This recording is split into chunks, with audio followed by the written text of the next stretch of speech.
What's going on, guys? Dark Saint here, bringing you an informative video about God mode in the Division. Now, when I say God mode, I don't mean that you're invincible or that you can just run around and be completely indestructible or that it's an unfair advantage in PvP. These are just taking talents in the game and making them very, very, very effective. The first one we're going to look at is infinite ammo. You can use this with any shotgun, and the perk 1 is none. Headshots against hostile enemies have a 50% chance of returning to the magazine. Now, in a regular weapon, 50% of all shots that hit the head coming back to your magazine is already amazing. Now, if you attach it to a shotgun, however, you effectively have infinite ammo because now it's not per bullet, it's per shell. And I mean, look at that. One shell and you have all those hit markers. I mean, you have 50% chance of every single one of those coming back. As you can see, my ammo is constantly going up, non-stop. Occasionally it pop up to 12. I mean, there's no way I can run out of ammo like that. It's not pulling out of my reserve. I could do this all day. The next one we're going to look at is infinite health. Now, in order to get this perk, you need to have a gas mask with rehabilitation.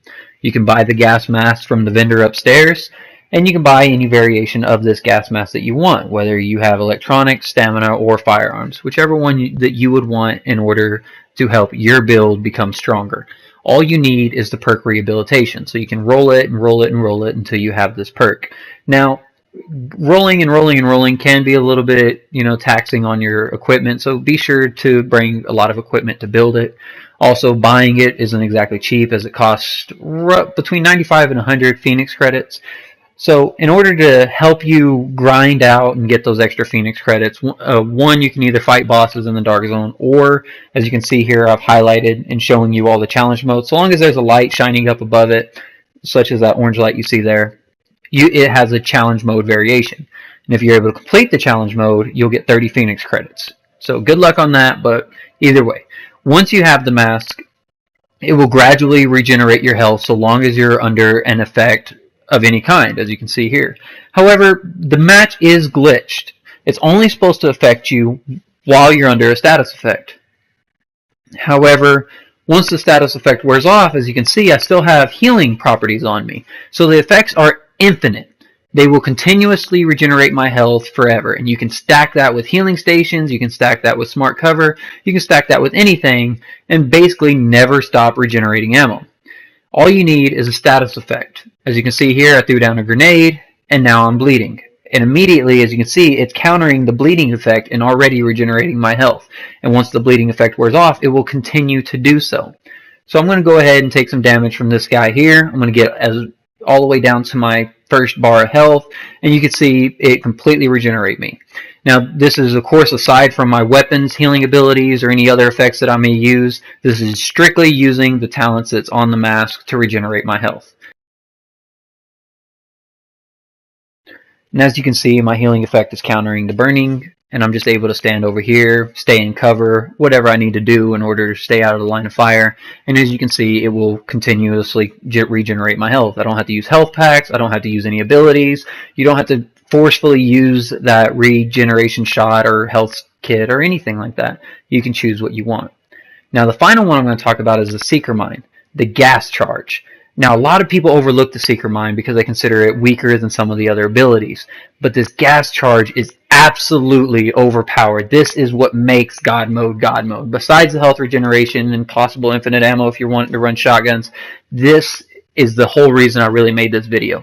This is insane what this can do. I'm going to show you a brief clip of how much this helps me. Now, mind you, this is the only healing effects I will be using are going to be my super and the healing effects on my weapons. That is it. I'm not using the glitch for the infinite health on my gas mask.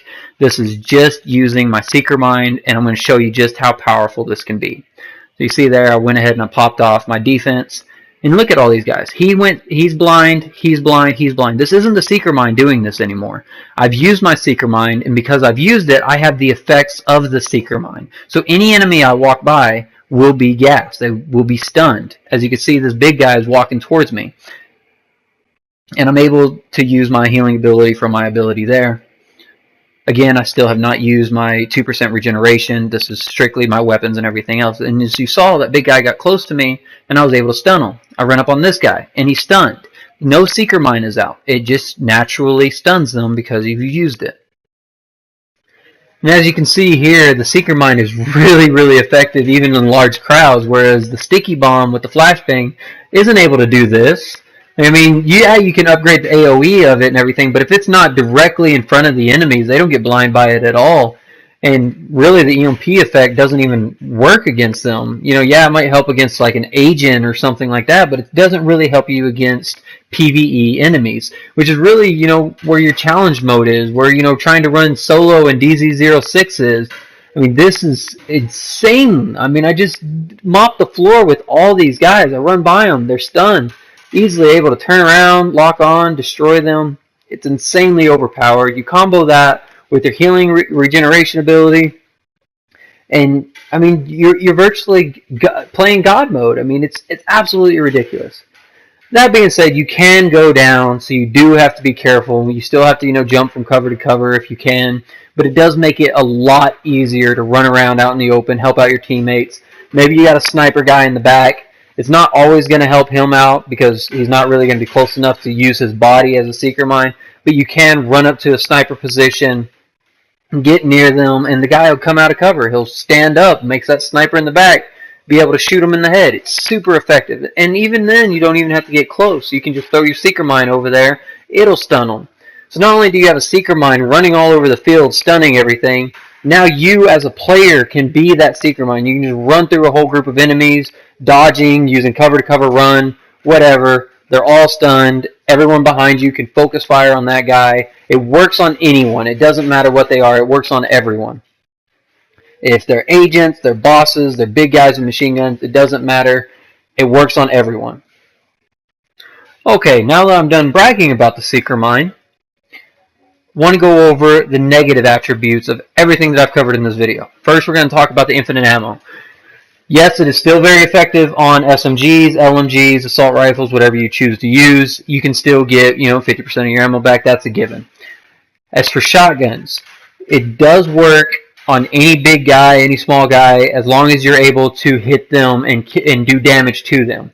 If the guy is very low in health and he's about to die and you shoot him, then it's not going to count every single pellet that's in that shell. It's only going to count the ones that were used to kill him. So if it only takes one pellet to kill him, then you only have that 50% chance. Or even if all the other numbers pop up, it only took that one pellet to drop him, then that's it. That's all you got. It doesn't matter what the other numbers show up. You only got that one. So that's a limitation on the infinite ammo. Still very effective. If you really need to run a secondary weapon for ammo conservative or whatever, I highly recommend, checking out the shotgun. I mean, even if you don't really care to run a shotgun as a primary weapon, you can run it, as your sidearm. You can get a high-end sidearm from DZ06's church. They have a blueprint there. I highly recommend it. It's really powerful. It's awesome. In this video you saw just a second ago me getting back up. That was actually my recovery ability that I have with my med kit, or with my face mask, I'm sorry. The face mask is what gives me that ability. That being said, that doesn't always happen. Matter of fact, it's actually pretty rare. To see that happen twice is actually pretty impressive. However, you can combo it with the Seeker Mine to make it happen more often. You run by a group of enemies and they're just barely able to take you down, but because you're able to get close enough to them, you stunned them so they don't continue to shoot you when you go down. You do have the potential of getting right back up and being back in the fight. However, once you go down, your healing effects are gone. These are the negative attributes of the healing effect with your gas mask. Once you've been downed, it goes away. If you join someone else's game, it goes away. So in order to get it back, you need to either hurt yourself with a grenade, flashbang. You can actually use a sticky bomb flash. You just need a status effect. Once you have the status effect on you, it'll restart, even no matter how minute of a status effect it is. Normally, I just use my basic grenade whenever I got some free time, just because you get those back pretty much everywhere. You can, of course, use flashbangs, incendiary grenades, shock grenades, whatever. And it's absolutely amazing. If you guys don't know, there are some snipers in DZ06 that lay down little mines. And I don't know how many times I've seen people run into them by accident and it kills them. And it's not even like it kills them on impact. It actually shocks them. And they're forced to just stand there while being shocked until they die. However, with the healing ability, it'll counter that shock. so that they'll actually survive it. The explosion's still going to hurt you. It does roughly about 50,000 points worth of damage. So if you have less health than that, you're probably going to die anyway. Just something to consider. But the healing effect is absolutely brutal. I mean, you combo that with all the healing effects that you have on your weapon, killing enemies, whatever. And, I mean, you have infinite health. I mean, you put that on smart cover and people can shoot at you for a long time and not take you. And that helps in PvP. If an enemy's chasing after you, you've gone rogue or whatever, you get inside of a tunnel or something, slap it on the wall, aim down the tunnel. They're going to be trying to shoot you and kill you, and you have health coming back from both the gas mask and from the smart cover system. That being said, it is a glitch. That part is a glitch, and I do imagine that they will find a way to patch it. And if that happens, it's not going to be nearly as effective as what it is now. So if you are going to get a mask, I do recommend getting this first, and then also possibly looking for another bonus for when they do patch it. I don't know when they're going to patch it. I do believe a patch is coming, though. Something to consider. You might want to go ahead and have a backup gas mask just in case they do patch this, you know, before the incursion or whatever happens. Alright, so I've covered the negative attributes of the infinite ammo and the health. The last one I'm going to go over is the Seeker Mine. There are limitations to the Seeker Mine. Even though it is extremely, extremely powerful, definitely recommend using it if you're doing any kind of moving in forward and taking out any enemies. It's awesome because it doesn't work off of skill power. The only thing that skill power will do will give the ball itself a longer life. However, once it hits 3 targets or a primary target, it explodes. If there's only one target on the field, it goes ahead and it uses it and it explodes. And that's it. So you don't really need skill power to increase its life or its duration or anything. It's a one-time use. You don't need skill power for any reason. So you can run nothing but firearms and stamina and still have a very, very, very effective skill for disorientating enemies and getting you the upper hand. You see here all 3 of them disorientated, just destroys them. Absolutely amazing. Something else I wanted to point it out. If the enemies are disorientated, you can actually cause them to shoot each other. I've trolled many AIs. I'll disorientate a couple of them, and then I'll run behind one of them. And they'll be trying to shoot at me, but they're disorientated, so they can't really aim. They will continue to shoot, though, and they will actually shoot their buddies in the back. It's a whole lot of fun just trolling them. You can't really see it so much in challenge mode, but it is something that you can do if you just want to mess around and have a little bit of fun. Okay. Now, I'm trying to say negative things about it, but it's really hard to because there's so many positive. Okay, negative things. Okay, first thing that you need to understand about the Seeker Mine is there is a limitation on how long people will stay stunned and how long before you can re-stun them. So if you stun an enemy with the Seeker Mine, you do have to wait about 3 to 5 seconds after their stun effects wear off before you can stun them again. So if you throw a Seeker Mine at them and they're stunned, go ahead and blast at them or whatever. Once you're done, go into cover, reload, whatever you have to do, reload all your weapons, and then you can go ahead and you run out there and you can blind them again with your actual character. But you do have to remember that there is a limit between the stun effects. The next thing you also need to understand is that if your ball is destroyed before it can make any movement whatsoever, then the effects will not be on you, and you have to keep an eye on that. Okay, so if you drop a ball and you immediately hit the R1 trigger or L1 trigger, whatever you happen to have it attached to on Xbox, LB and RB, whatever, if you accidentally hit it twice, it will go away and you won't have the effects of it. Or the other thing is if you throw it out in front of somebody with a like a flamethrower or a big guy with a machine gun, if they destroy the ball as soon as it makes contact with the ground, you will not have the effects of the Seeker Mine. That is something that you need to watch out for and need to be careful with. The other thing is you do have to be on the same level as the enemies. So if they're downstairs or they're on top of a car, on top of a truck, then you do have to climb up to their level in order to blind them. However, if they're too high, it doesn't matter. So say, for example, you're in the dark zone and an extraction point is like really high up on top of a rope or something like that, and you've already dropped your ball. Once you climb up to the top of the building, you will not have the blinding ability attached to your character anymore because you've gone too high. If it's over 3 stories, then it won't work, and you'll have to put out a new Seeker Mine before you'll have the blinding effects. Once you put out the Seeker Mine on that level, then it'll work on that level. And if you go back down, then you're not going to have the abilities on the ground. So something to remember. The ball itself recharges really, really quickly, so you shouldn't have too much of an issue with that. Just something that you guys need to know about the Seeker Mine. Also, the other thing is the agents can hack it just like any other control item, whether it be a turret or anything else. The agents that you fight against can hack them, so you do want to be cautious of that. In order to stun an agent, all you need to do is either throw it over their shoulders and start shooting at them and distract them so that they can't hack it, or you could just let it out and let it roam around. And honestly, it's not too bad of a thing if you have the medical ability on as well, because if they do hack it and it comes back at you, it'll disorientate you, but that's not really going to make a big effect on you. And then it's also going to activate your medical regeneration ability, because it's only a disorientation Seeker Mine. It's not an explosive Seeker Mine. So it's not really going to hurt you in any way. It might even be beneficial. Just something to remember, that if they do hack it, though, you will not have the effects on you. You have to stop them from hacking it in order to have the effects on your character.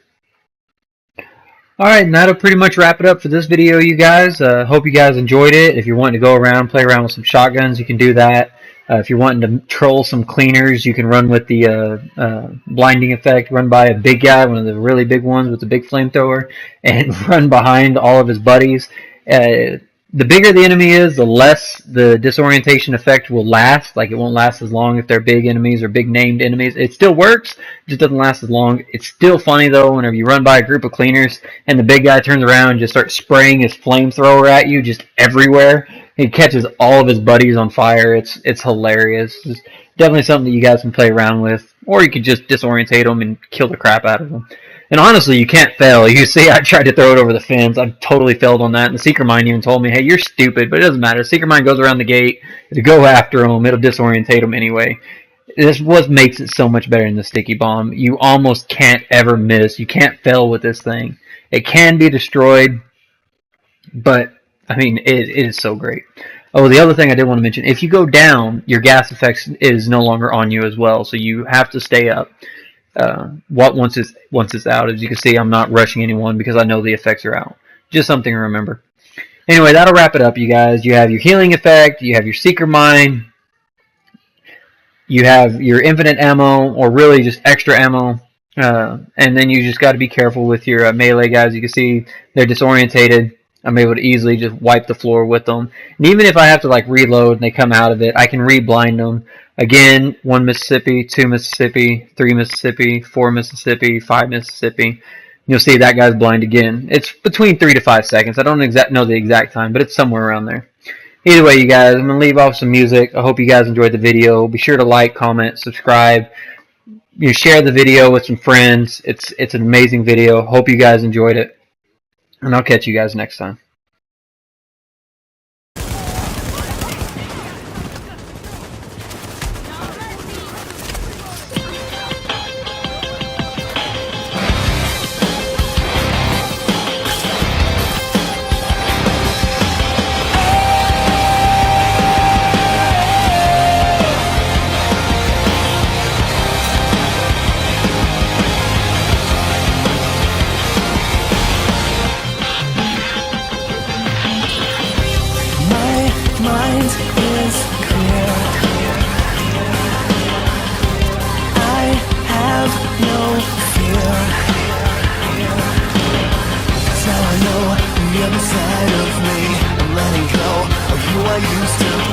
Now I'm alive, I'm feeling born again, and I will fight until the bitter end. Took 1,000 scars to find me, every one of them reminds me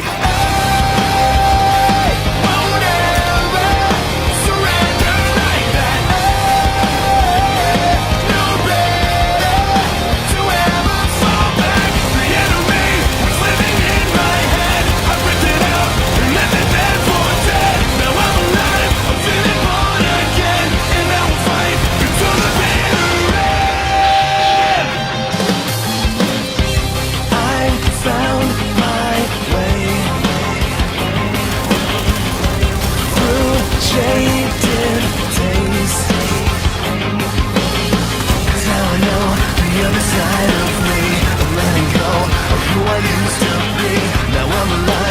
feeling born again, and I will fight until the bitter